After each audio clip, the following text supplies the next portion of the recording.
আপনি অবশ্যই কোনো গাছ দেখে থাকবেন যেখানে অনেক ফল রয়েছে। সেই গাছের ডালগুলি নিজে থেকেই নত হয়ে যায়। কেন? যাতে মানুষ, প্রাণী, এরা সকলে যাতে সেই ফল খুব সহজে গ্রহণ করতে পারেন।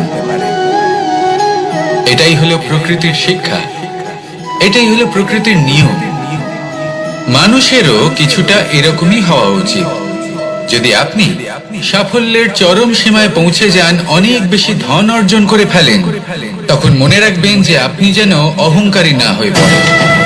বিনম্র থাকতে হবে। সেই ধনকে ব্যবহার করতে হবে উচিত কাজের জন্য। সেই ধনের দ্বারা সমাজের মঙ্গল করা উচিত। সকল মানুষকে সাহায্য করা উচিত যাদের ধনের অভাব আছে। যদি ধনী হওয়া সত্ত্বেও আপনি ধনের সদ্ব্যবহার এই সমাজের মঙ্গলের জন্য, তার ভালোর জন্য না করেন, যদি আপনি ধন দান না করেন, তাহলে এই ধন অহংকার রূপী বিষে পরিণত হয়ে আপনাকেই নাশ করবে। তাই ফলে ভরা গাছের মতো নত হয়ে থাকুন, বিনম্র হয়ে থাকুন। কখনো কখনো এমন সময় আসবে যখন আমাদের আপনজনের থেকে সাহায্য চাইতে হয়। আমরা সাহায্য চাই আর তারা সাহায্য করেও দেন, আমাদের সংকট থেকে মুক্তও করে দেন। কিন্তু যখন এই সময় বদলে যায়, যখন সুখের সময় আমাদের জীবনে আসে, তখন আমাদের মনে একটা অহংবোধ জেগে ওঠে। মনে হয় উপকার আবার কি? সেই ব্যক্তি সাহায্য করেছিলেন তাতে কি? উনি তো নিজের কর্তব্য পালন করছিলেন। সেই ব্যক্তি আমাদের ধন দিয়েছিলেন যখন প্রয়োজন ছিল, তো আমরা সেই ধন তো ফিরিয়ে দিয়েছি, উপকার কিসের? এই ভাবনা অনুচিত। যদি কোনো ব্যক্তি আপনাকে সাহায্য করে থাকে যখন কেউ করেনি, যখন আপনার সব থেকে বেশি প্রয়োজন ছিল, সেই সাহায্য অমূল্য, আর সেটা উপকারী বটে। যদি কেউ উপকার করেন, তাহলে বিনম্র চিত্তে ভালোবেসে আজীবন তার উপকারের প্রতি কৃতজ্ঞ থাকুন। কারণ সত্যি কথা বলতে এই সংসারে উপকার করার মতো ব্যক্তি খুব কম রয়েছেন, আর উপকারীর কথা মনে রাখেন এমন কৃতজ্ঞ ব্যক্তি আরো কম। সেই জন্য জীবনে কৃতজ্ঞ থাকুন আর আমার সাথে ভালোবেসে বলুন, রাধা রাধা। এবার ধরুন আমাকে দ্বারকা থেকে হস্তিনাপুর যেতে হবে, আর পথে আমি প্রত্যেকটা এমন স্থানে দাঁড়াচ্ছি যেখানে আমার মনে আপ্লুত করার মতো কোনো দৃশ্য দেখতে পাচ্ছি, বা কোনো ব্যক্তিকে দেখতে পাচ্ছি, বা কোনো প্রসঙ্গ দেখতে পাচ্ছি, বা কোনো নাটক দেখতে পাচ্ছি। তাহলে কি আমি কখনো হস্তিনাপুরে উচিত সময়ে পৌঁছতে পারবো? কখনোই নয়। মানুষকেও ঠিক এই কথাটাই মাথায় রাখতে হবে। মানুষ মনের মধ্যে একটা লক্ষ্য স্থির করেন, সেই পথে অগ্রসর হয়ে পড়েন। এবার সেই পথে এগোতে এগোতে অনেক মানুষজন, অনেক ঘটনা, অনেক সমস্যা চলে আসে, যার ফলে তার মন বিচলিত হয়ে পড়ে। যদি মন বিচলিত হয়ে যায়, তাহলে লক্ষ্যের প্রতি কিভাবে একাগ্রচিত্ত হবেন? সেই জন্য অত্যন্ত আবশ্যক যে আপনি সময়ের সদ্ব্যবহার করুন সেই পথে চলার জন্য। সেই পথে সামনে এগোতে থাকুন, চোখ থাকবে শুধু লক্ষ্যের দিকে। যখনই আপনি বুঝবেন যে আপনি লক্ষ্যভ্রষ্ট হচ্ছেন, আবার সেই পথে নিজেকে টেনে আনুন। ঠিক এইভাবেই এগোতে থাকুন, সাফল্যের শিখরে গিয়ে পৌঁছুন, আর সেখানে গিয়ে আনন্দের সাথে উচ্চ স্বরে বলুন, রাধা রাধা। এগুলো হলো নিম পাতা। যদি এগুলো চেখে দেখেন, তাহলে মুখ বিকৃত হবে। এগুলো কি তেতো খেতে, হে নারায়ণ! এর থেকে বেশি তিক্ত সংসারে আর কিছুই হতে পারে না। হয়তো আপনি এগুলো ফেলেও দেবেন, কিন্তু যদি এই স্বাদের ঊর্ধ্বে উঠে এই নিমের বিষয়ে আপনারা জানতে চেষ্টা করেন, তাহলে আপনি জানতে পারবেন যে এই নিম কতটা বেশি গুরুত্বপূর্ণ, কত গুরুত্বপূর্ণ ওষুধ, আর আমাদের শরীরের জন্য কতটা বেশি লাভজনক। এই নিম, এর মধ্যে অনেক রোগের উপশম নিহিত রয়েছে। এবার জীবনে আমরা বিভিন্ন মানুষের সাথে পরিচিত হই, নেত্র দ্বারা তাদের দেখি, কিন্তু তাদের আমরা খুব একটা পছন্দ করি না। সেক্ষেত্রে আমাদের কি করা উচিত? অন্তর মন দিয়ে তাদের দেখা উচিত। ওনাদের রূপ রং নয়, ওনাদের ব্যবহার, ওনাদের গুণাবলী দেখা উচিত।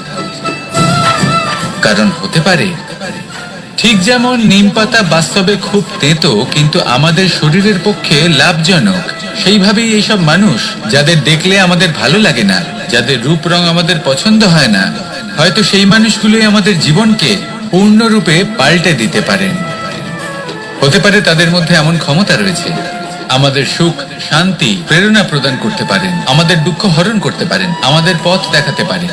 সেই জন্য যখনই কোনো ব্যক্তিকে দেখবেন, চর্মচক্ষু নয় অন্তর্মন দিয়ে দেখবেন, রূপ রং নয় গুণাবলী দেখবেন, মানুষকে আরো ভালোভাবে বুঝতে পারবেন। আর এই মন প্রসন্ন হয়ে বলবে, রাধা। আমি দ্বারকাধীশ এবং আমার সভাতে বিভিন্ন সময় বিভিন্ন ধরনের মানুষ আসেন, নিজেদের দাবি নিয়ে, নিজেদের ইচ্ছে নিয়ে। কখনো কেউ ভোজন চান, আবার কখনো কেউ ওষুধ, কখনো কেউ বস্তু চান, কেউ আবার চান বস্ত্র, কারোর জ্ঞান চাই, কারোর ধন চাই, আবার কারোর বাসস্থান। অনেক সময় আমি এই অনুরোধ, এই ইচ্ছে পূর্ণ করি না। এবার আপনি এটা ভাবতেই পারেন যে কৃষ্ণ তো তাহলে লোভী, ওর কাছে তো সবকিছুই রয়েছে, তারপরেও সে নিজের প্রজার ইচ্ছে পূর্ণ করে না, তাদের সমস্যাগুলি বুঝতে পারে না, তাদের সুখ স্বাচ্ছন্দ্য প্রদান করে না। আসল সত্য হলো এটাই যে কোনো সবল ব্যক্তি, যে কোনো গৃহস্থ ব্যক্তি যে কাজ করতে সক্ষম, তার পরিশ্রম দ্বারাই নিজের প্রয়োজনগুলি এবং ইচ্ছেগুলি পূরণ করা উচিত। এটা অত্যন্ত প্রয়োজনীয়। আর এগুলো তিনি করতে পারেন শিল্প, ব্যবসা, আচরণ অথবা জ্ঞানের ভিত্তিতে। এই পথে চলতে হবে, পরিশ্রম করতে হবে, তবেই সে কিছু অর্জন করতে পারবে। এবার এমন কোনো ব্যক্তি যার এই সব কিছুতে কোনো রুচি নেই, যে কিছুই করতে চায় না, সে কিছুই অর্জন করতে পারবে না। এবার এরকম কোনো ব্যক্তিকে যদি আমি কোনো বস্তু প্রদান করি, তাহলে কি হবে? সে পরাধীন হয়ে যাবে, আর সেটা উচিত হবে না। তাহলে কি করা উচিত? তাকে পথ দেখানো, তাকে বোঝাতে হবে যে কোন পথে চলে তুমি নিজের লক্ষ্য প্রাপ্ত করতে পারবে। শিল্প, জ্ঞান, আচরণ এবং ব্যবসা, এই পথে কিভাবে চলে সেটা শেখাতে হবে। আর আমি সেটাই করি। তার ফলে কি হয়? ব্যক্তি স্বাধীন হয়ে যায়। সংসারে সে যা চাইবে তাই প্রাপ্ত করতে পারবে, কখনো কারোর থেকে কিছু চাইবার প্রয়োজন পড়বেই না। এই কথাটা সবসময় মনে রাখবেন। যখনই দান করবেন তা ভাবনা চিন্তা করে এমন ভাবে দান করবেন যাতে সামনের ব্যক্তি স্বাধীন হতে পারেন, পরাধীন নয়। আসুন আমার সাথে ভালোবেসে বলুন, রাধা রাধা।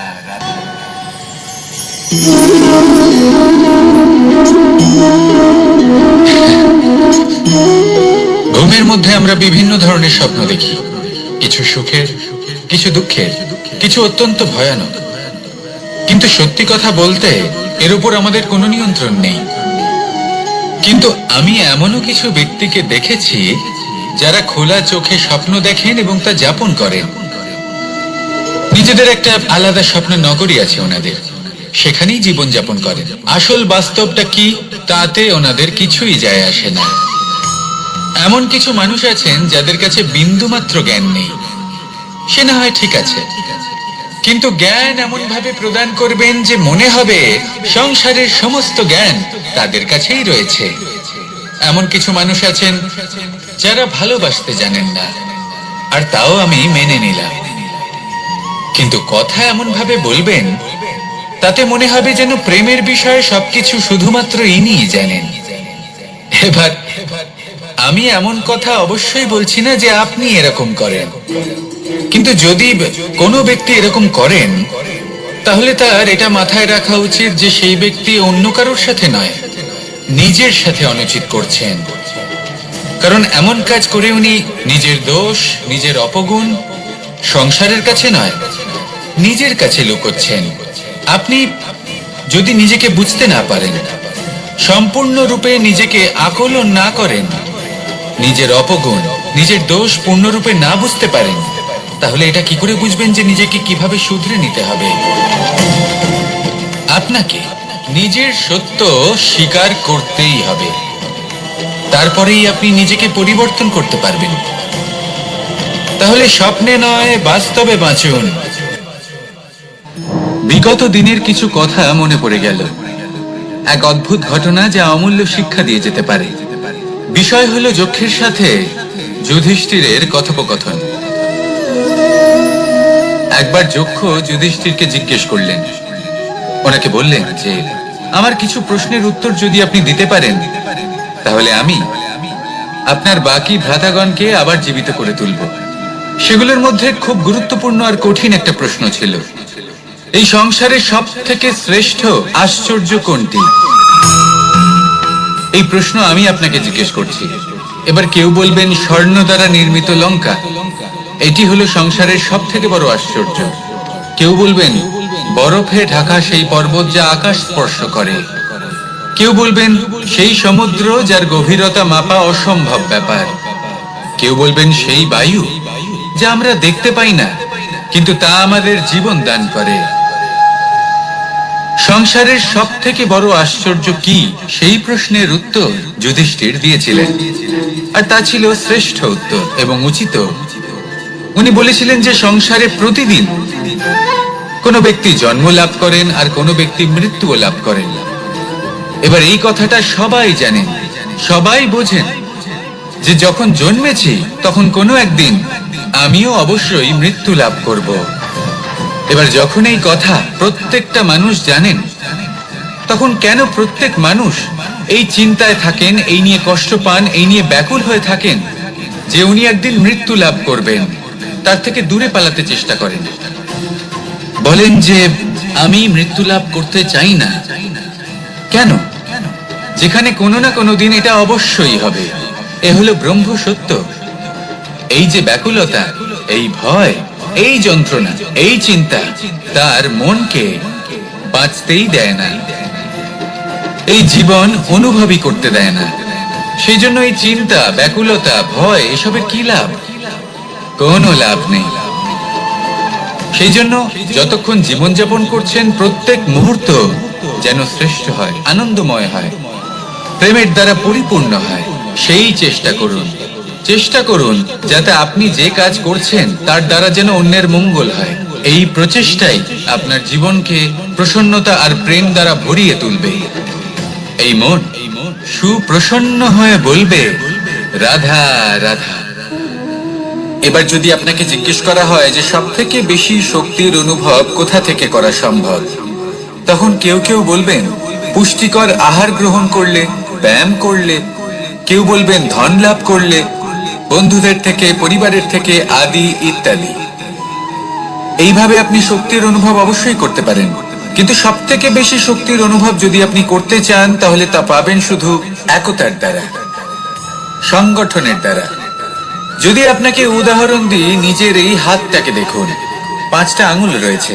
কোনো একটা বস্তুকে নিজের একটা আঙুল দ্বারা তুলে ধরার চেষ্টা করে দেখুন, বড়ই কষ্ট হবে। তখন আপনি বুঝতে পারবেন যখন এই 5টি আঙুল একত্রিত হয় তখন কোনো কাজ কতটা সহজ হতে পারে। এটাই হলো শক্তি, একতার। সব থেকে ভালো উদাহরণ যদি আপনাকে দিই তাহলে বাঁশি। এই বাঁশি থেকে অত্যন্ত মধুর সুর নির্গত হয় যা সবার মন প্রসন্ন করে দেয়। এই কথা সত্যি, কিন্তু এই বাঁশি আমি একটা বা দুটো আঙুল দিয়ে বাজাতে পারবো না। আমাকে প্রত্যেকটা আঙুল ব্যবহার করতেই হবে, তবেই এর থেকে মধুর সুর নির্গত হবে যা সকলকে প্রসন্ন করবে। ঠিক কিনা? ঠিক এইভাবেই যদি আপনি চান যে আপনার জীবনরূপী বাঁশি থেকেও মধুর সুর নির্গত হোক বা সবার মনকে প্রসন্ন করে তুলুক, তাহলে আপনাকেও জীবনে একতা নিয়ে আসতেই হবে। আপনি একাও কর্ম করতে পারেন, পথ চলতেও পারেন, সামনেও এগোতে পারেন, সাফল্যও লাভ করতে পারেন।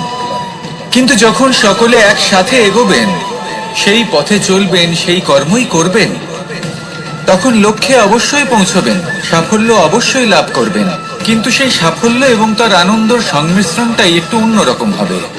তাই জীবনে ঐক্যবদ্ধ হন, একসাথে মিলে এগোতে থাকুন, আর আমার সাথে ভালোবেসে বলুন রাধা রাধা।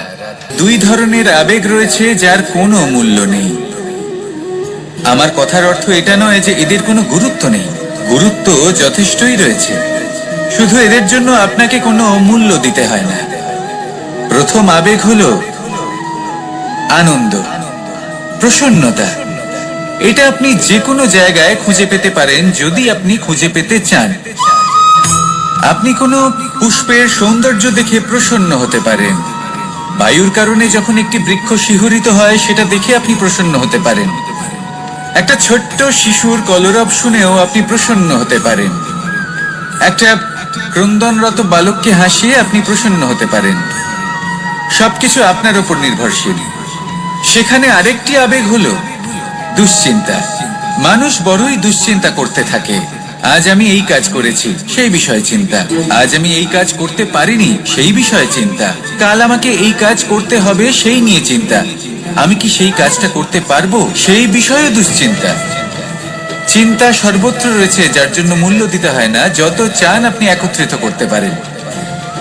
একটা গুরুত্বপূর্ণ কথা মনে রাখবেন, প্রসন্নতা জীবনের একটা নতুন সূত্রপাত।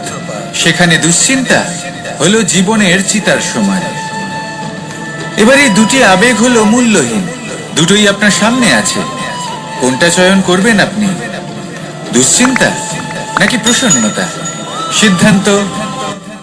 আপনি অবশ্যই কোনো গাছ দেখে থাকবেন যেখানে অনেক ফল রয়েছে। সেই গাছের ডালগুলি নিজে থেকেই নত হয়ে যায়। কেন? যাতে মানুষ, প্রাণী, এরা সকলে যাতে সেই ফল খুব সহজে গ্রহণ করতে পারেন। এটাই হলো প্রকৃতির শিক্ষা, এটাই হলো প্রকৃতির নিয়ম। মানুষেরও কিছুটা এরকমই হওয়া উচিত। যদি আপনি সাফল্যের চরম সীমায় পৌঁছে যান, অনেক বেশি ধন অর্জন করে ফেলেন, তখন মনে রাখবেন যে আপনি যেন অহংকারী না হয়ে পড়েন। বিনম্র থাকতে হবে। সেই ধনকে ব্যবহার করতে হবে উচিত কাজের জন্য। সেই ধনের দ্বারা সমাজের মঙ্গল করা উচিত। সকল মানুষকে সাহায্য করা উচিত যাদের ধনের অভাব আছে।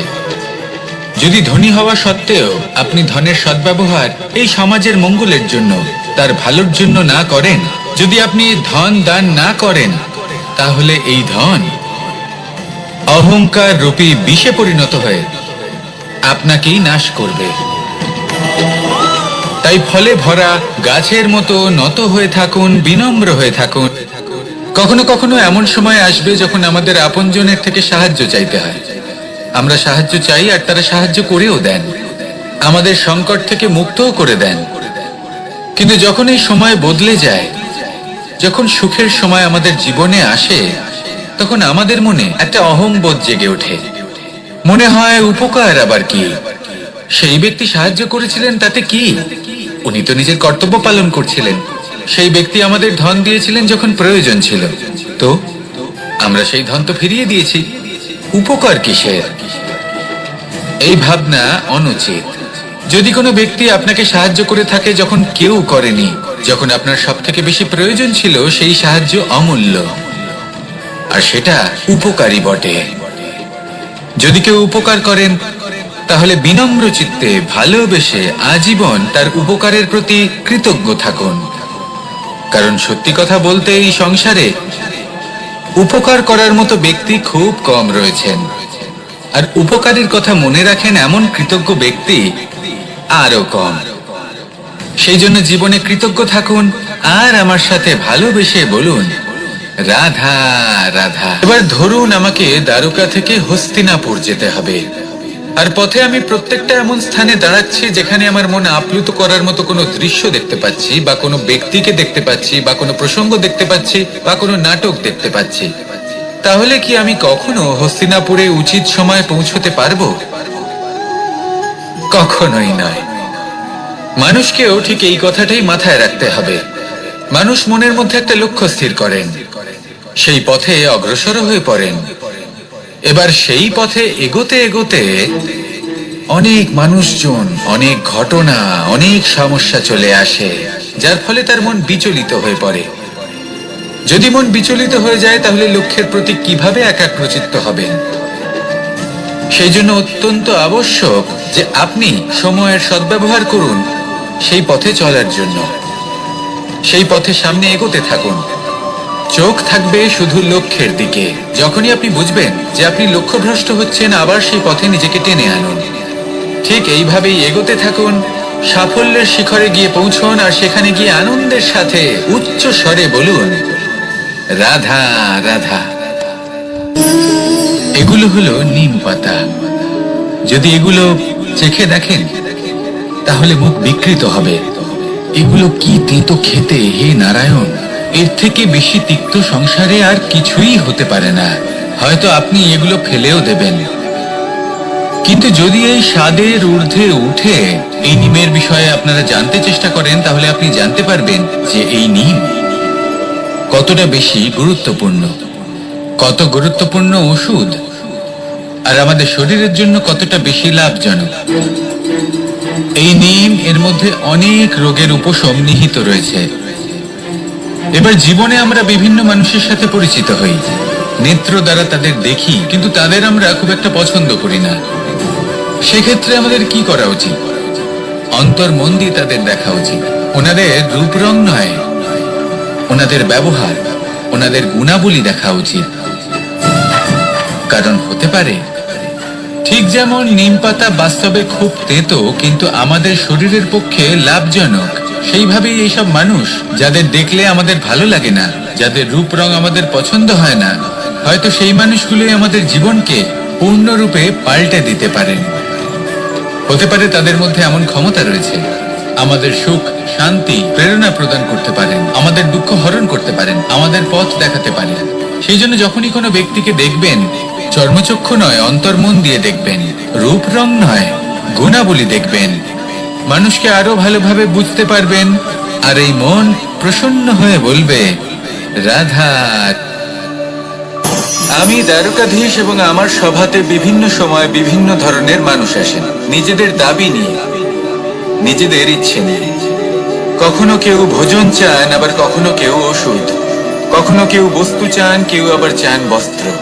কারোর জ্ঞান চাই, কারোর ধন চাই, আবার কারোর বাসস্থান। অনেক সময় আমি এই অনুরোধ, এই ইচ্ছে পূর্ণ করি না।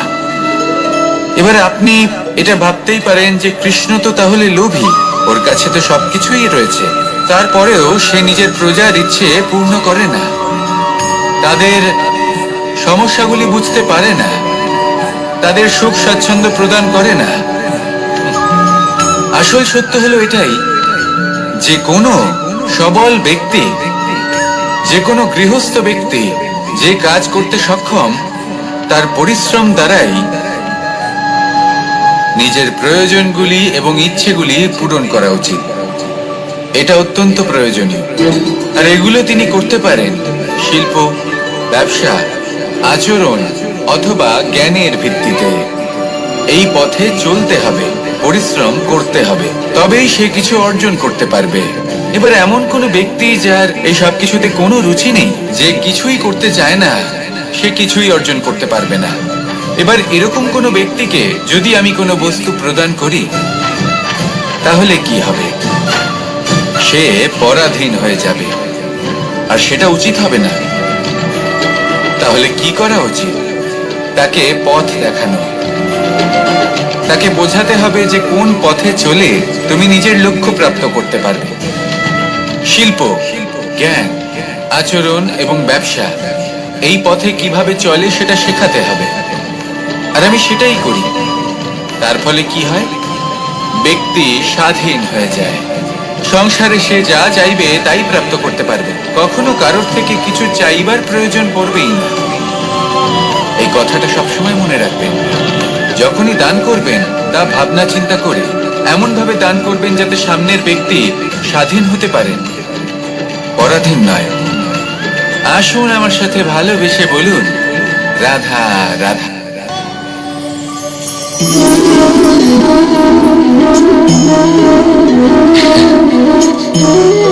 ঘুমের মধ্যে আমরা বিভিন্ন ধরনের স্বপ্ন দেখি, কিছু সুখের, কিছু দুঃখের, কিছু অত্যন্ত ভয়ানক।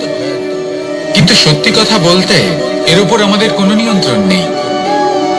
কিন্তু আমি এমনও কিছু ব্যক্তিকে দেখেছি যারা খোলা চোখে স্বপ্ন দেখেন এবং তা যাপন করেন। নিজেদের একটা আলাদা স্বপ্ন নগরী আছে ওনাদের। সেখানেই জীবনযাপন করেন। আসল বাস্তবটা কি তাতে ওনাদের কিছুই যায় আসে না। এমন কিছু মানুষ আছেন যাদের কাছে বিন্দুমাত্র জ্ঞান নেই। সে না হয় ঠিক আছে, কিন্তু জ্ঞান এমন ভাবে প্রদান করবেন যে মনে হবে সংসারের সমস্ত জ্ঞান তাদের কাছেই রয়েছে। এমন কিছু মানুষ আছেন যারা ভালোবাসতে জানেন না, আর তাও আমি মেনে নিলাম, কিন্তু কথা এমন ভাবে বলবেন তাতে মনে হবে যেন প্রেমের বিষয়ে সবকিছু শুধুমাত্র ইনিই জানেন। এবার আমি এমন কথা অবশ্যই বলছি না যে আপনি এরকম করেন, কিন্তু যদি কোনো ব্যক্তি এরকম করেন তাহলে তার এটা মাথায় রাখা উচিত যে সেই ব্যক্তি অন্য কারোর সাথে নয়, নিজের সাথে অনুচিত করছেন। কারণ এমন কাজ করে উনি নিজের দোষ, নিজের অপগুণ সংসারের কাছে নয়, নিজের কাছে লুকোচ্ছেন। আপনি যদি নিজেকে বুঝতে না পারেন, সম্পূর্ণরূপে নিজেকে আকলন না করেন, নিজের অপগুণ, নিজের দোষ পূর্ণরূপে না বুঝতে পারেন, তাহলে এটা কি করে বুঝবেন যে নিজেকে কিভাবে শুধরে নিতে হবে? আপনাকে নিজের সত্য স্বীকার করতেই হবে, তারপরেই আপনি নিজেকে পরিবর্তন করতে পারবেন। তাহলে স্বপ্নে নয়, বাস্তবে বাঁচুন। বিগত দিনের কিছু কথা মনে পড়ে গেল, এক অদ্ভুত ঘটনা যা অমূল্য শিক্ষা দিয়ে যেতে পারে। বিষয় হলো যক্ষের সাথে যুধিষ্ঠিরের কথোপকথন। একবার যক্ষ যুধিষ্ঠিরকে জিজ্ঞেস করলেন, ওনাকে বললেন যে আমার কিছু প্রশ্নের উত্তর যদি আপনি দিতে পারেন তাহলে আমি আপনার বাকি ভ্রাতাগণকে আবার জীবিত করে তুলব। সেগুলোর মধ্যে খুব গুরুত্বপূর্ণ আর কঠিন একটা প্রশ্ন ছিল, এই সংসারে সব থেকে শ্রেষ্ঠ আশ্চর্য কোনটি? এই প্রশ্ন আমি আপনাকে জিজ্ঞেস করছি। এবার কেউ বলবেন স্বর্ণ দ্বারা নির্মিত লঙ্কা, এটি হলো সংসারের সব থেকে বড় আশ্চর্য। কেউ বলবেন বরফে ঢাকা সেই পর্বত যা আকাশ স্পর্শ করে। কেউ বলবেন সেই সমুদ্র যার গভীরতা মাপা অসম্ভব ব্যাপার। কেউ বলবেন সেই বায়ু যা আমরা দেখতে পাই না, কিন্তু তা আমাদের জীবন দান করে। সংসারের সব থেকে বড় আশ্চর্য কি, সেই প্রশ্নের উত্তর যুধিষ্ঠির দিয়েছিলেন, আর তা ছিল শ্রেষ্ঠ উত্তর এবং উচিত। উনি বলেছিলেন যে সংসারে প্রতিদিন কোনো ব্যক্তি জন্ম লাভ করেন আর কোনো ব্যক্তি মৃত্যুও লাভ করেন। এবার এই কথাটা সবাই জানেন, সবাই বোঝেন যে যখন জন্মেছি তখন কোনো একদিন আমিও অবশ্যই মৃত্যু লাভ করব। এবার যখন এই কথা প্রত্যেকটা মানুষ জানেন, তখন কেন প্রত্যেক মানুষ এই চিন্তায় থাকেন, এই নিয়ে কষ্ট পান, এই নিয়ে ব্যাকুল হয়ে থাকেন যে উনি একদিন মৃত্যু লাভ করবেন, তার থেকে দূরে পালাতে চেষ্টা করেন? বলেন যে আমি মৃত্যু লাভ করতে চাই না। কেন? যেখানে কোনো না কোনো দিন এটা অবশ্যই হবে। এ হলো ব্রহ্ম সত্য। এই যে ব্যাকুলতা, এই ভয়, এই যন্ত্রণা, এই চিন্তা তার মনকে বাঁচতেই দেয় না, এই জীবন অনুভবই করতে দেয় না। সেই জন্য এই চিন্তা, ব্যাকুলতা, ভয় এসবের কি লাভ? কোনো লাভ নেই। সেই জন্য যতক্ষণ জীবনযাপন করছেন প্রত্যেক মুহূর্ত যেন শ্রেষ্ঠ হয়, আনন্দময় হয়, প্রেমের দ্বারা পরিপূর্ণ হয়, সেই চেষ্টা করুন। চেষ্টা করুন যাতে আপনি যে কাজ করছেন তার দ্বারা যেন অন্যের মঙ্গল হয়। এই প্রচেষ্টাই আপনার জীবনকে প্রসন্নতা আর প্রেম দ্বারা ভরিয়ে তুলবে। এই মন সুপ্রসন্ন হয়ে বলবে রাধা রাধা। এবার যদি আপনাকে জিজ্ঞেস করা হয় যে সব থেকে বেশি শক্তির অনুভব কোথা থেকে করা সম্ভব, তখন কেউ কেউ বলবেন পুষ্টিকর আহার গ্রহণ করলে, ব্যায়াম করলে, কেউ বলবেন ধন লাভ করলে, বন্ধুদের থেকে, পরিবারের থেকে আদি ইত্যাদি। এইভাবে আপনি শক্তির অনুভব অবশ্যই করতে পারেন, কিন্তু সব থেকে বেশি শক্তির অনুভব যদি আপনি করতে চান তাহলে তা পাবেন শুধু একতার দ্বারা, সংগঠনের দ্বারা। যদি আপনাকে উদাহরণ দিই, নিজের এই হাতটাকে দেখুন, 5টা আঙুল রয়েছে। কোনো একটা বস্তুকে নিজের একটা আঙুল দ্বারা তুলে ধরার চেষ্টা করে দেখুন, বড়ই কষ্ট হবে। তখন আপনি বুঝতে পারবেন যখন এই 5টি আঙুল একত্রিত হয় তখন কোনো কাজ কতটা সহজ হতে পারে। এটাই হলো শক্তি, একতা। সব থেকে ভালো উদাহরণ যদি আপনাকে দিই, তাহলে বাঁশি। এই বাঁশি থেকে অত্যন্ত মধুর সুর নির্গত হয়, যা সবার মন প্রসন্ন করে দেয়। এই কথা সত্যি। কিন্তু এই বাঁশি আমি একটা বা দুটো আঙুল দিয়ে বাজাতে পারবো না। আমাকে প্রত্যেকটা আঙুল ব্যবহার করতেই হবে, তবেই এর থেকে মধুর সুর নির্গত হবে, যা সকলকে প্রসন্ন করবে। ঠিক কিনা? ঠিক এইভাবেই যদি আপনি চান যে আপনার জীবনরূপী বাঁশি থেকেও মধুর সুর নির্গত হোক বা সবার মনকে প্রসন্ন করে তুলুক, তাহলে আপনাকেও জীবনে একতা নিয়ে আসতেই হবে। আপনি একাও কর্ম করতে পারেন, পথ চলতেও পারেন, সামনেও এগোতে পারেন, সাফল্যও লাভ করতে পারেন। কিন্তু যখন সকলে একসাথে এগোবেন, সেই পথে চলবেন, সেই কর্মই করবেন, তখন লক্ষ্যে অবশ্যই পৌঁছবেন, সাফল্য অবশ্যই লাভ করবেন। কিন্তু সেই সাফল্য এবং তার আনন্দের সংমিশ্রণটাই একটু অন্যরকম হবে। তাই জীবনে ঐক্যবদ্ধ হন, একসাথে মিলে এগোতে থাকুন, আর আমার সাথে ভালোবেসে বলুন, রাধা রাধা। দুই ধরনের আবেগ রয়েছে যার কোনো মূল্য নেই। আমার কথার অর্থ এটা নয় যে এদের কোনো গুরুত্ব নেই। গুরুত্ব যথেষ্টই রয়েছে, শুধু এদের জন্য আপনাকে কোনো মূল্য দিতে হয় না। প্রথম আবেগ হলো আনন্দ, প্রসন্নতা। এটা আপনি যে কোনো জায়গায় খুঁজে পেতে পারেন যদি আপনি খুঁজে পেতে চান। আপনি কোনো পুষ্পের সৌন্দর্য দেখে প্রসন্ন হতে পারেন। বায়ুর কারণে যখন একটি বৃক্ষ শিহরিত হয়, সেটা দেখে আপনি প্রসন্ন হতে পারেন।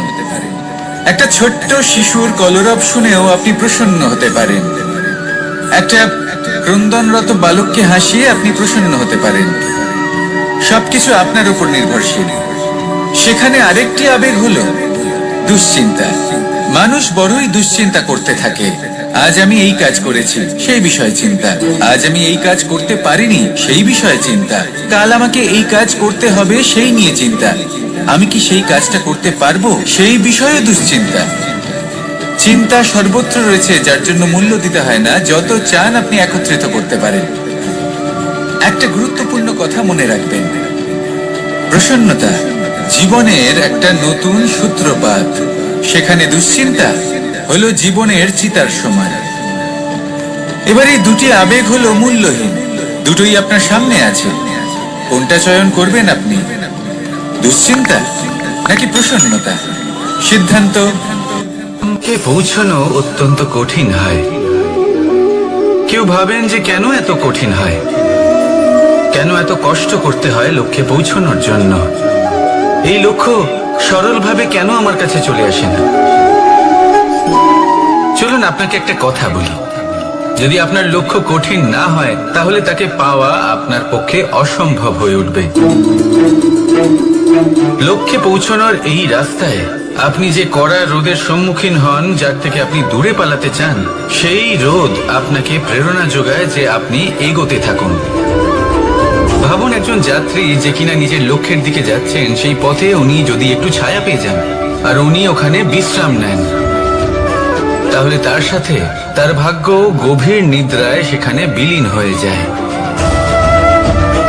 তাই পরিশ্রমের করা রোদের থেকে কখনো দূরে পালাবেন না। জীবনে শুধু সামনে এগোতে থাকুন দৃঢ়তার সাথে। আর লক্ষ্য সরল হোক, কঠিন হোক বা অত্যাধিক কঠিন হোক, একটা কথা মনে রাখবেন, যে জীবনের লক্ষ্যে পৌঁছতে পেরেছে, সে লক্ষ্য প্রাপ্তির জন্য আফসোস কখনোই করে না। রাধা রাধা। এই সংসারে সাফল্য লাভ করার জন্য জ্ঞানের প্রয়োজন হয়, পরিশ্রমের প্রয়োজন হয়, দৃঢ় নিষ্ঠার প্রয়োজন হয়, নিরন্তর চেষ্টা করা প্রয়োজনীয়। কিন্তু আরো কিছু আছে যা অত্যন্ত প্রয়োজনীয় এবং গুরুত্বপূর্ণ। তা হলো ভালো বন্ধু। তাদের থাকা অত্যন্ত প্রয়োজনীয়। যদি ভালো বন্ধু থাকে, তাহলে সময় এলে তারা ঢাল হয়ে আপনাকে সুরক্ষা করবেন। সময় এলে অস্ত্রের মতো শত্রুকে সংহারও করবেন। যদি তিনি জ্ঞানী হন, তাদের মধ্যে সদ্গুণ থাকে, তাহলে এই সব গুণ আপনার মধ্যেও প্রবেশ করবে। তাহলে সাফল্যের জন্য ভালো বন্ধু পাওয়া অত্যন্ত প্রয়োজনীয়। কিন্তু শুধু বন্ধু কেন, ভালো শত্রুও থাকা প্রয়োজনীয়। এবার আপনি ভাববেন, আমি কি বললাম? যদি আপনার জীবনেও ভালো অর্থাৎ শক্তিশালী শত্রু থাকে, তাহলে আপনিও শক্তিশালী হতে থাকবেন। এই শত্রু আপনাকে প্রেরিত করবে আরো বেশি শক্তিশালী হয়ে ওঠার। কখনো কোনো হরিণকে দেখুন, তীব্র গতিতে দৌড়তে থাকে। কেন তীব্র গতিতে দৌড়য়? এই কারণে নয় যে কোথাও তার জন্য মধুর ঘাস অপেক্ষা করে রয়েছে, না, সে এই কারণে তীব্র গতিতে দৌড়য় কারণ সেটা না করলে তার পেছনে একটি সিংহ আছে যে ওকে নিজের ভোজন করে ফেলবে। তাই জীবনে বিপদ, সংকট, এই সবকিছুও হলো অত্যন্ত গুরুত্বপূর্ণ। তার সম্মুখীন হতে শিখুন আর আমার সাথে ভালোবেসে বলুন, রাধা রাধা। ধৈর্য। এই ধৈর্য কি কোনো গুণ, কোনো অনুভূতি, কোনো দৃষ্টিভঙ্গি? আমার জন্য ধৈর্য এক বাহন। আপনি হয়তো ভাবছেন এই কেমন বাহন? বাহন তো ঘোড়া হতে পারে, হাতি হতে পারে, উটও হতে পারে, কিন্তু ধৈর্যকে বাহন বানানো মানে? চলুন আপনাকে একটা কথা বোঝাই। পৃথিবীতে এমন কোনো বাহন নেই যে তার আরোহীকে আছড়ে ফেলেনি। সেটা উট হোক বা হাতি হোক বা ঘোড়া হোক, চলতে চলতে কখনো নড়বড় করেই বসে। তারপর সেই আরোহী পড়ে কারোর পায়, তারপর পড়ে তার নিজের নজরে। কিন্তু ধৈর্যরূপী বাহন কখনো কাউকে ফেলে না, কখনো না। না সেই আরোহী কারোর পায়ে পড়ে আর না তো নিজের নজরে। কারণ ধৈর্য আপনাকে বিবেক প্রদান করে, বিবেক আপনাকে পরিকল্পনায় সাহায্য করে, আর পরিকল্পনা প্রদান করে আপনাকে শক্তি আপনার লক্ষ্যের দিকে অগ্রসর হওয়া। বুঝলেন? ধৈর্যকে সঙ্গে রাখুন, নিজেকে আরো ধৈর্যশীল করে তুলুন। এই ধৈর্যের সাহায্যে আরোহণ করে দেখুন কিভাবে এই বাহন আপনাকে আপনার গন্তব্যে পৌঁছে দেবে। রাধা রাধা। সংসারে এমন একটা ভ্রান্ত ধারণা রয়েছে যে সবকিছু ভাগ্যের দ্বারা পাওয়া যায়, কিন্তু ভাগ্য, প্রারব্ধ এ তো সকলের জন্যই সমান হয়। এটা তো ব্যক্তির উপরে নির্ভরশীল হয়, তার আকাঙ্ক্ষার উপরে নির্ভরশীল হয়, বাসনার উপরে নির্ভরশীল হয়, স্বভাবের উপরে নির্ভরশীল হয় যে উনি সেটা নিয়ে কি করেন। দেখুন, এই প্রসাদ কিন্তু সকলকেই দেওয়া হয়, কিন্তু তা গ্রহণ করবেন কিভাবে সেটা ব্যক্তির উপরে নির্ভর করে। আপনাকে এক উদাহরণ দিই। যেমন ধরুন, দুজন মানুষকে আমি একটা করে মাটির ডেলা দিলাম, সেটা নিয়ে তারা কি করবেন? একজন মানুষ তার ছোট ছোট ডেলা বানাবেন আর পথযাত্রীদের ওপরে ছুঁড়ে মারবেন, হাসি ঠাট্টা করবেন, তাদের বস্ত্র নোংরা করে দেবেন, সেটাতেই উনি আনন্দ পাবেন। অন্যদিকে দ্বিতীয় ব্যক্তি সেই মাটির ডেলা দিয়েই নিজের জন্য একটা কুঁড়ে ঘর বানাবেন। সেই কুঁড়ে ঘর যা রোদেতে, বৃষ্টিতে, ঝড়ে তাকে সুরক্ষিত রাখবে। অনুভূতি, এই অনুভূতি বদলাতে শিখুন। এই অনুভূতি অত্যন্ত গুরুত্বপূর্ণ। ভালোবাসাতেও এই অনুভূতি হলো অত্যন্ত গুরুত্বপূর্ণ। ভালোবাসা সে বন্ধুর সাথে হোক, মা বাবার সাথে হোক, ভাই বোনের সাথে হোক, স্ত্রীর সাথে হোক, যে কারোর সাথে হোক, মনে রাখবেন এই হলো সেই অনুভূতি যা আপনার ভাগ্য নির্ধারণ করে থাকে। তাহলে আসুন আমার সাথে প্রেমের অনুভূতি নিয়ে বলুন, রাধা রাধা। লক্ষ্য, পথ আর সাফল্য, এই তিনটেই একে অপরের সাথে জড়িত, কিন্তু অনেকবার মানুষ এদের ঠিকভাবে বুঝতে পারেন না। তারা ভাবেন যে যেরকম লক্ষ্য হবে সেরকমই পথ হবে, সেই মতোই লক্ষ্য কঠিন হলে পথ কঠিন হবে, লক্ষ্য সরল হলে পথও সরল হবে। যদি আপনাকে আসল সত্যের সাথে অবগত করাই, তাহলে দেখবেন সবকিছুই এর উল্টো। লক্ষ্য নিজের পথ বানায় না, পথ সেটাই যেটা আপনি স্বয়ং নির্বাচন করে আপনি নিজে বানান। সেই অনুসারেই আপনি আপনার লক্ষ্যে পৌঁছতে পারবেন। সেই জন্য জীবনে যখনই লক্ষ্যে পৌঁছানোর পথের বিষয়ে আপনি কোনো সিদ্ধান্ত নেবেন, তাহলে তা ভেবে চিন্তে নেবেন, কারণ এই পথ অত্যন্ত গুরুত্বপূর্ণ। পথ যদি শুভ হয়, তাহলে লক্ষ্য আপনা থেকেই শুভ হয়ে যায়। তাহলে আসুন আমার সাথে ভালোবেসে বলুন, রাধা রাধা। ভাগ্য আর কর্ম, এই দুই এমন শব্দ যাকে ঘিরে সমগ্র সংসার। বলে আমার ভাগ্যে এটা ছিল না, যা পেলে আমার জীবন অন্যরকম হতো। কেউ বলে আমার গত জন্মের কর্ম নিশ্চয়ই এমন ছিল, যে কারণে এই জন্মে এরকম ভাগ্য পেয়েছি আমি। এসব বাদ দিন আর একবার শান্ত চিত্তে ভাবুন। আপনি বুঝতে পারবেন যে ভাগ্য আর কর্ম এই দুই এই জন্মে তফাৎ শুধুমাত্র এটাই যে যদি ভাগ্যের কথা বলা হয় তাহলে আপনি এই ভাগ্যের থেকে যত বেশি আশা করবেন তত বেশি নিরাশ হবে না, কারণ এই আশা আপনাকে কর্ম করা থেকে আটকায়। যদি কথা বলা হয় কর্মের, তাহলে নিজের কর্মের প্রতি যত বিশ্বাস রাখবেন তত বেশি সফলতা আপনার কাছে আসবে। তাই একটা কথা মনে রাখবেন, ভাগ্য আপনার কর্ম নির্ধারণ করে না, কিন্তু আপনার কর্ম আপনার ভাগ্যকে অবশ্যই নির্ধারণ করে। রাধা রাধা।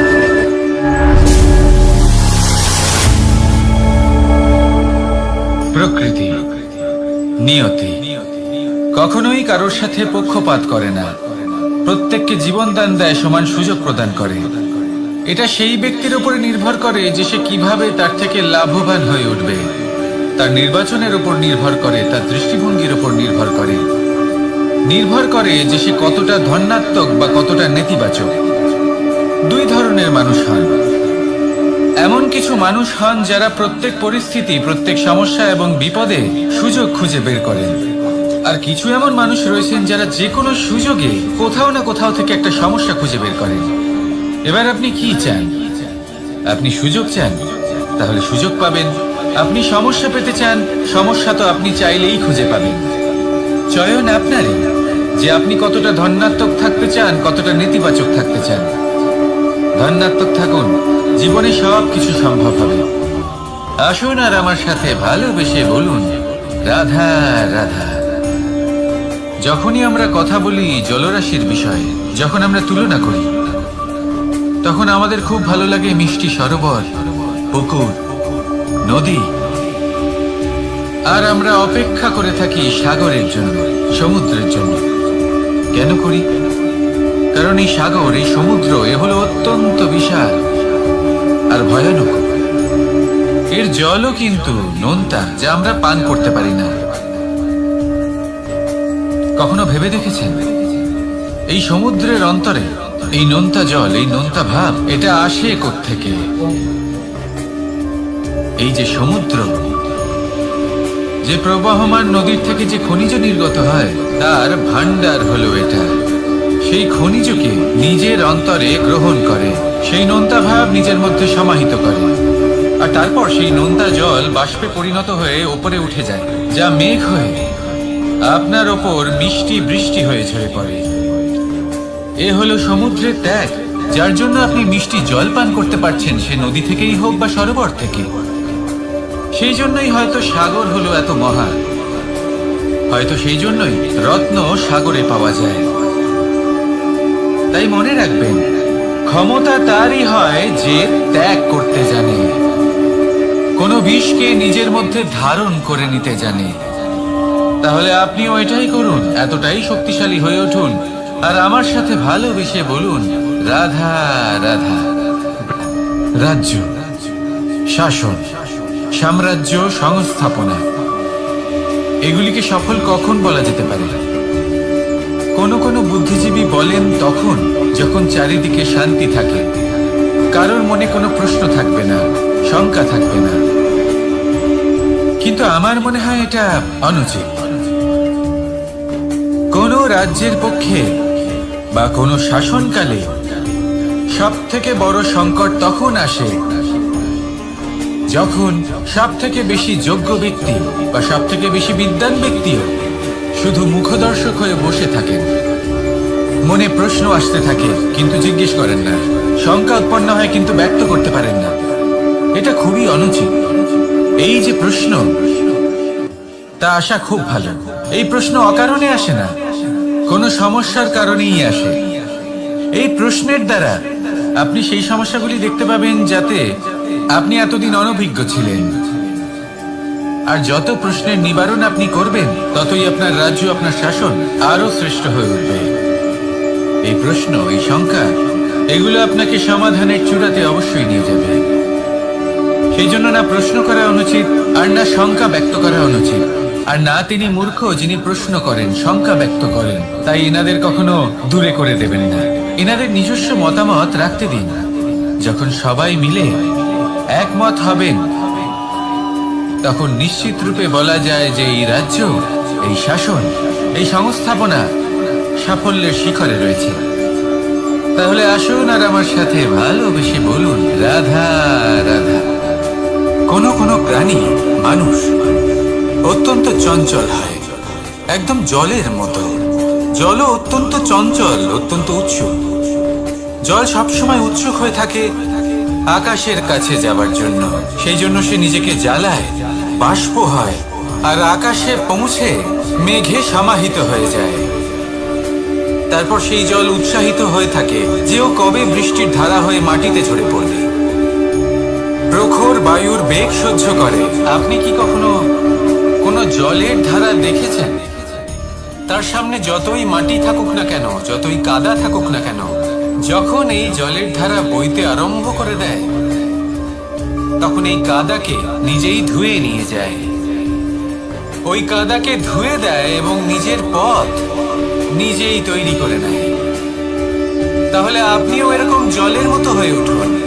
যদি হয়ে উঠতে পারেন তাহলে নিজের মনে, নিজের ভাবনার, নিজের জীবনের যত অনাবশ্যক তত্ত্ব আছে, অনুপযোগী অংশ রয়েছে, অর্থাৎ অপরিষ্কার অংশ রয়েছে, তা নিজে থেকেই নির্মল হয়ে উঠবে।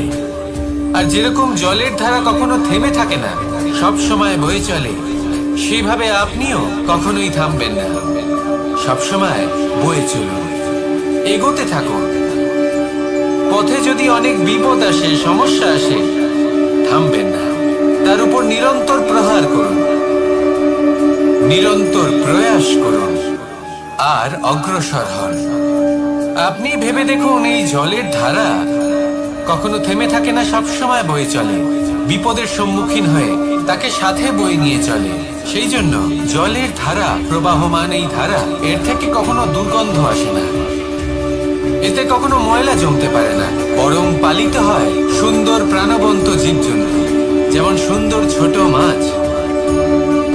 তাই আপনিও এটাই করুন, কখনো থামবেন না, শুধু চলতে থাকুন, জলের ধারার মতো বইতে থাকুন। আপনি আপনার লক্ষ্য অবশ্যই খুঁজে পাবেন, আর তার সাথে নিজের অন্তরের যে মালিন্য রয়েছে তা আপনি নিজেই নিজের থেকে দূরে করে দেবেন। তাহলে আসুন আর আমার সাথে ভালোবেসে বলুন, রাধা রাধা। সময়, জীবন, কাল। দেখতে গেলে এই তিনটি শব্দ একটি শব্দেরই সমার্থক শব্দ মনে হয়, কিন্তু এই শব্দগুলির অর্থ কি সমান? কখনোই নয়। হ্যাঁ, এই সময় চলতে থাকে, জীবন চলতে থাকে, কালচক্র চলতে থাকে। এই সময় কেটে যায়, কিন্তু এই জীবন, একে যাপন করতে হয়। কি বলে? এই জীবনে কিছু করুন বা কিছু না করুন, জীবন এমনি কেটে যাবে, আপনি জানতেও পারবেন না। কিন্তু সেটা আমাদের উদ্দেশ্য নয়, একে যাপন করতে হবে। এই জীবনে প্রেরণা পেতে শিখুন, প্রেরণা দিতে শিখুন, আহ্বান গ্রহণ করতে শিখুন, আহ্বান জানাতে শিখুন, মহান কাজ করতে শিখুন, ধন্যাত্মক বোধ জাগিয়ে তুলুন। জীবন অতিবাহিত করার অর্থ কি তা আপনি শিখে যাবেন। কারণ সময় কেটে যায়, সমস্ত যুগ কেটে যায়, কিন্তু জীবনের রীতি জীবন কাটিয়ে দেওয়া নয়, জীবন যাপন করা। এই জীবন সম্পূর্ণরূপে অনুভব করতে হবে, নতুন পথ বানাতে হবে। এবারে যদি এই জীবন বাঁচার সময় একবার ভেবে দেখুন, যদি মনে প্রেম থাকে, সদ্ভাবনা থাকে, তাহলে কি হবে? এই জীবনকে বাঁচার অনুভূতিটাই অন্যরকম হয়ে যাবে, একটা আনন্দময় অনুভূতি লাভ করবে। তাহলে এটাই করুন আর আমার সাথে ভালোবেসে বলুন, রাধা রাধা। এবার অনেক সময় মানুষের মনে এরকম প্রশ্ন আসে যে এই সংসারে সব থেকে বড় বিপদ কি?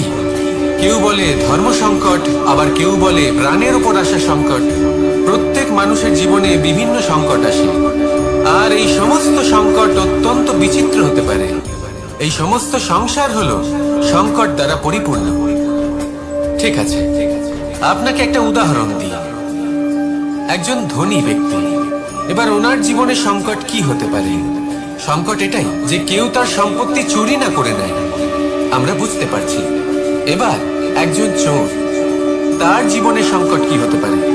যে চুরি করার সময় সে যদি তার একটা কাশি চাপতে না পারে, তাহলে সে ধরা পড়ে যেতে পারে, ঠিক কিনা?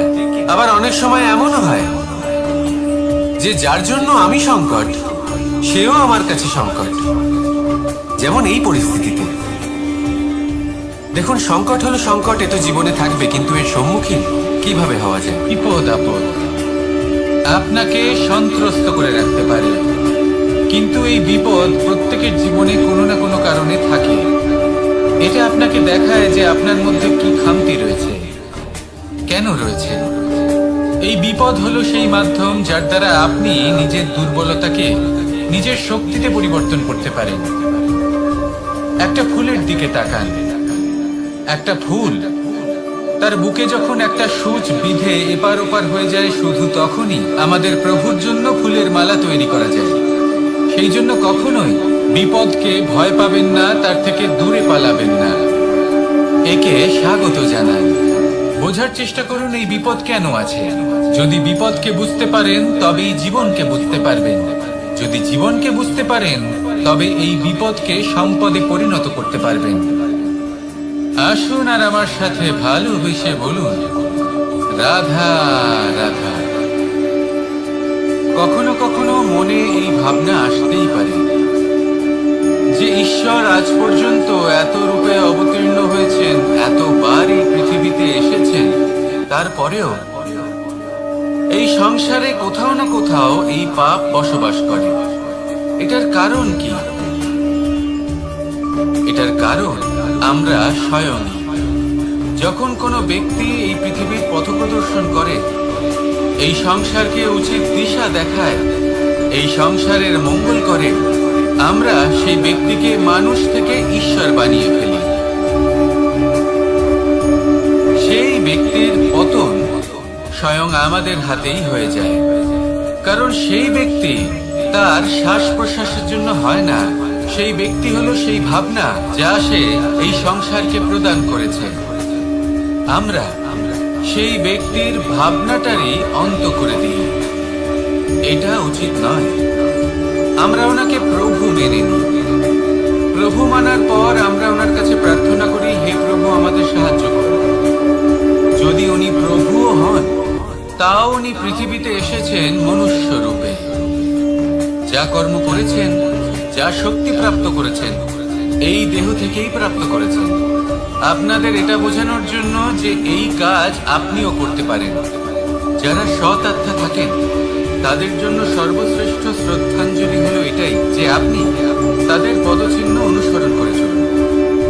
না ওনাদের স্মরণে থাকুন, না পুষ্পের মালা ওনাদের চরণে রাখুন, বরং তাদের ভাবনাকে অনুসরণ করে সেই ভাবনা নিয়ে এগিয়ে চলুন।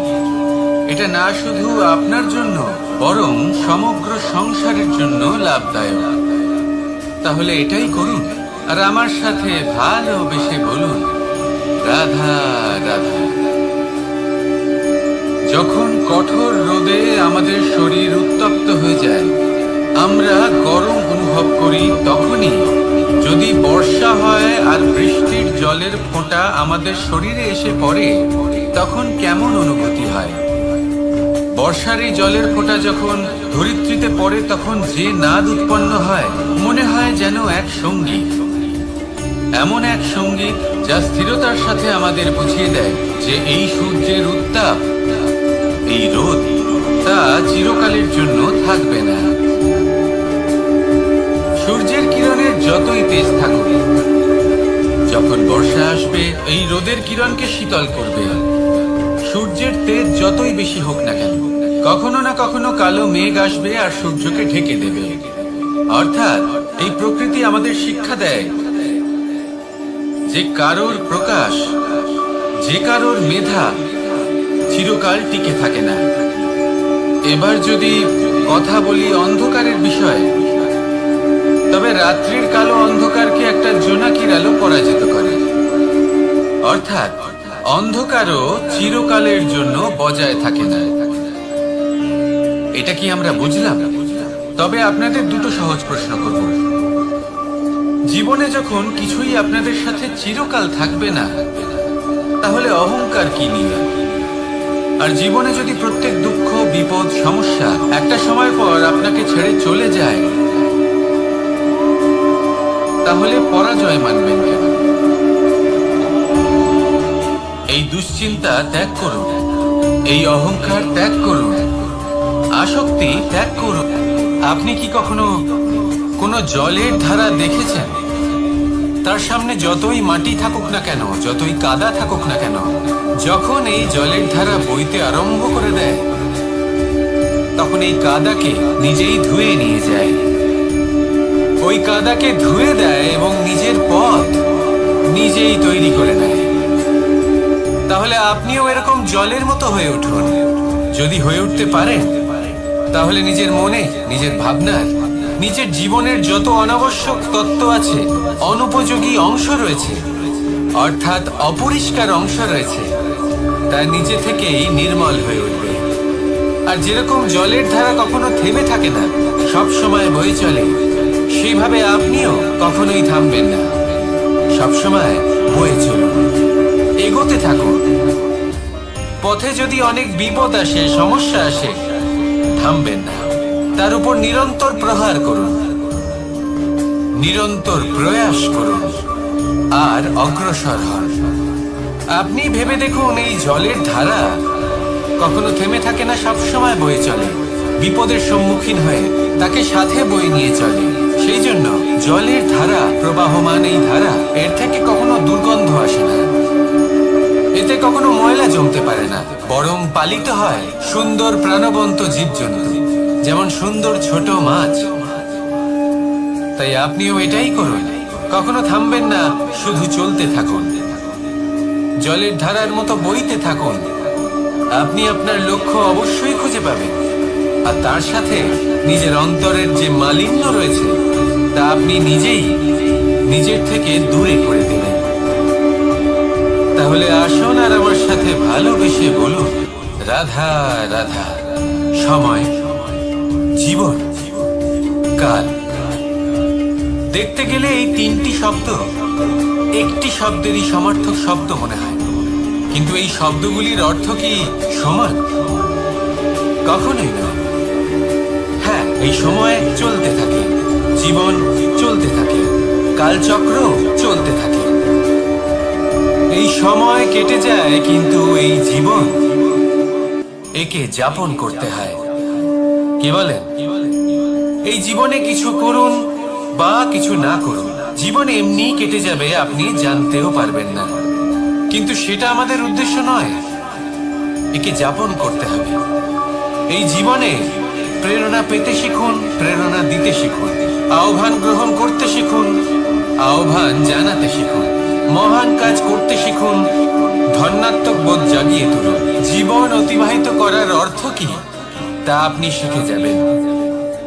কারণ সময় কেটে যায়, সমস্ত যুগ কেটে যায়, কিন্তু জীবনের রীতি জীবন কাটিয়ে দেওয়া নয়, জীবন যাপন করা। এই জীবন সম্পূর্ণরূপে অনুভব করতে হবে, নতুন পথ বানাতে হবে। এবারে যদি এই জীবন বাঁচার সময় একবার ভেবে দেখুন, যদি মনে প্রেম থাকে, সদ্ভাবনা থাকে, তাহলে কি হবে? এই জীবনকে বাঁচার অনুভূতিটাই অন্যরকম হয়ে যাবে, একটা আনন্দময় অনুভূতি লাভ করবেন। তাহলে এটাই করুন আর আমার সাথে ভালোবেসে বলুন, রাধা রাধা। এবার অনেক সময় মানুষের মনে এরকম প্রশ্ন আসে, প্রশ্ন আসে যে এই সংসারে সব থেকে বড় বিপদ কি? কেউ বলে ধর্ম সংকট, আবার কেউ বলে প্রাণের উপর আসা সংকট। প্রত্যেক মানুষের জীবনে বিভিন্ন সংকট আসে, আর এই সমস্ত সংকট অত্যন্ত বিচিত্র হতে পারে। এই সমস্ত সংসার হলো সংকট দ্বারা পরিপূর্ণ। ঠিক আছে, আপনাকে একটা উদাহরণ দিই। একজন ধনী ব্যক্তি, এবার ওনার জীবনে সংকট কি হতে পারে? সংকট এটাই যে কেউ তার সম্পত্তি চুরি না করে নেয়, আমরা বুঝতে পারছি। এবার একজন চোর, তার জীবনে সংকট কি হতে পারে? যে চুরি করার সময় সে যদি তার একটা কাশি চাপতে না পারে, তাহলে সে ধরা পড়ে যেতে পারে, ঠিক কিনা? আবার অনেক সময় এমনও হয় যে যার জন্য আমি সংকট, সেও আমার কাছে সংকট। যেমন এই পরিস্থিতিতে দেখুন, সংকট হলো সংকট, এ তো জীবনে থাকবে, কিন্তু এর সম্মুখীন কিভাবে হওয়া যায়? ঈর্ষা আমাদেরই মনে বসবাস করা আরো একটা শত্রু। তবে এই শত্রু কখনো কখনো আমাদের জন্য লাভদায়কও হতে পারে, কিন্তু যদি আমরা সতর্ক না থাকি তাহলে সেটা ততটাই ঘাতক হয়ে উঠতে পারে। যদি আপনার কোনো প্রতিদ্বন্দ্বী থেকে থাকে যে এগিয়ে চলেছে, তাকে দেখে আপনার মনে ঈর্ষা উৎপন্ন হয়, আর ঈর্ষাবশত আপনি নিরন্তর চেষ্টা করতে থাকেন, পরিশ্রম করতে থাকেন সামনে এগোনোর জন্য, তাহলে তার দ্বারা আপনার বিকাশই হবে। কিন্তু যদি আপনি নিজের বিরোধীকে শেষ করতে দেওয়ার জন্য অগ্রসর হন, তাকে বিনাশ করার জন্য অগ্রসর হন, তাহলে এই ঈর্ষা প্রথমে আপনার বিনাশ অবশ্যই করবে। একটা কথা আছে, এটা পশু প্রবৃত্তি, আপনি শুধুই নিজের বিকাশের কথা ভাববেন। তিনিই হলেন প্রকৃত মানুষ, যিনি অন্য মানুষের জন্য প্রাণও দিতে পারেন। এই ঈর্ষা যদি আপনাকে বিকাশের পথে নিয়ে যেতে পারে তাহলে খুবই ভালো। যদি আপনাকে অন্য কাউকে বিনাশ করে দেওয়ার পথে অগ্রসর করে, তাহলে তার থেকে দূরে থাকাই ভালো। যেমন ধরুন, আপনার কাছে একটা সূচ আছে, যার দ্বারা আপনি ছেঁড়া কাপড়ও সেলাই করতে পারবেন বা অন্য কারোর পাত্রে ছিদ্রও করে দিতে পারবেন। আপনি কি চাইবেন, নিজের বিকাশ নাকি অন্য কারোর বিনাশ? সিদ্ধান্ত আপনারই। আসুন আর আমার সাথে ভালোবেসে বলুন, রাধা রাধা।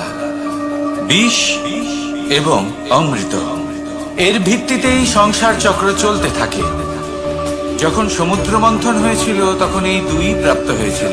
প্রথমে বিষ পাওয়া গেল, তারপর অমৃত। জীবন মন্থন করলেও এগুলো লাভ করা যায়।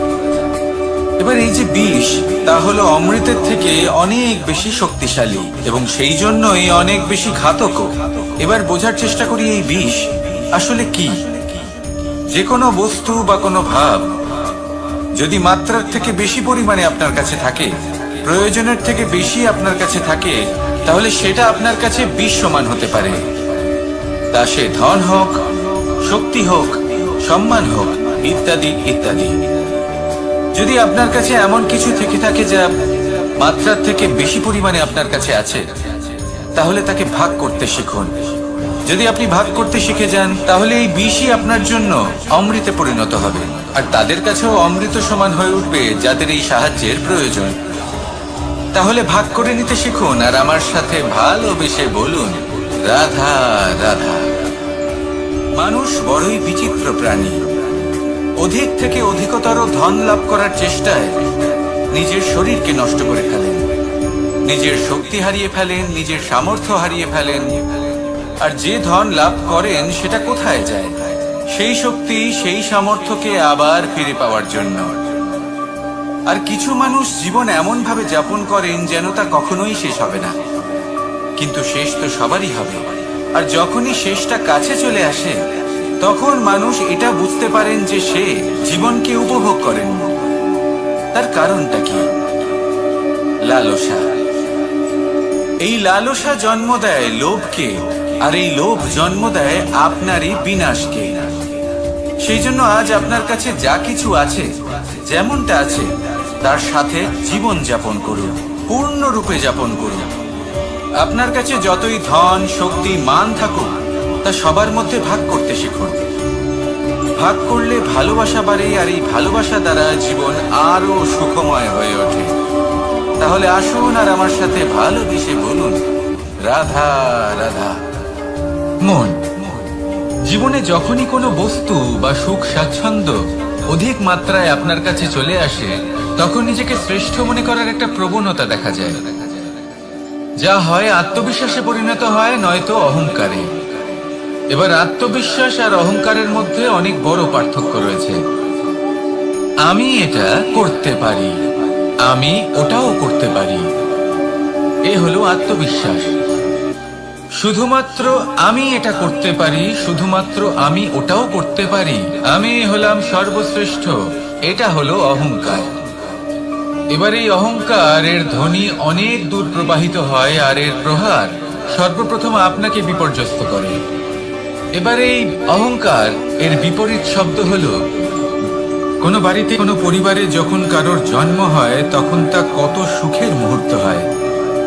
সেই ছোট্ট সন্তান যখন কিছুটা বড় হয়, সে হাঁটার চেষ্টা করে, আর সেই প্রক্রিয়াতেও খুব বড় একটা শিক্ষা লুকিয়ে রয়েছে, ঠেলে দেওয়া। যখন আপনি হাঁটতে চান, সামনে এগোতে চান, তখন আপনি কি করেন? নিজের পায়ের তলার যে মাটি, তাকে আপনি পেছনে ঠেলে দেন। ব্যাস, এই একই জিনিস তো জীবনেও শিখতে হবে। এবার যদি আপনি জ্ঞানের পথে অগ্রসর হতে চান, তাহলে অজ্ঞানতাকে পেছনে সরিয়ে দিতে হবে। যদি আপনি প্রকাশের দিকে এগোতে চান, তাহলে অন্ধকারকে পেছনে সরিয়ে দিতে হবে। যদি আপনি ভবিষ্যতে সফল হতে চান, তাহলে অতীতের যে অসফলতাগুলিকে পেছনে সরিয়ে দিতে হবে।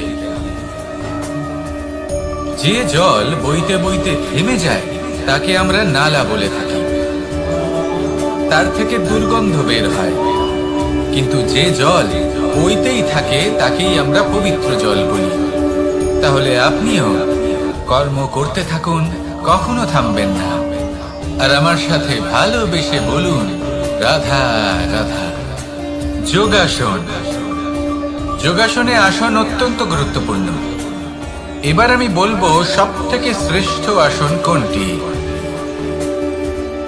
আশ্বাস, নিজেকে আশ্বস্ত করতে থাকুন যে আমি আছি, সব ঠিক হবে, যা হচ্ছে ভালোর জন্য হচ্ছে।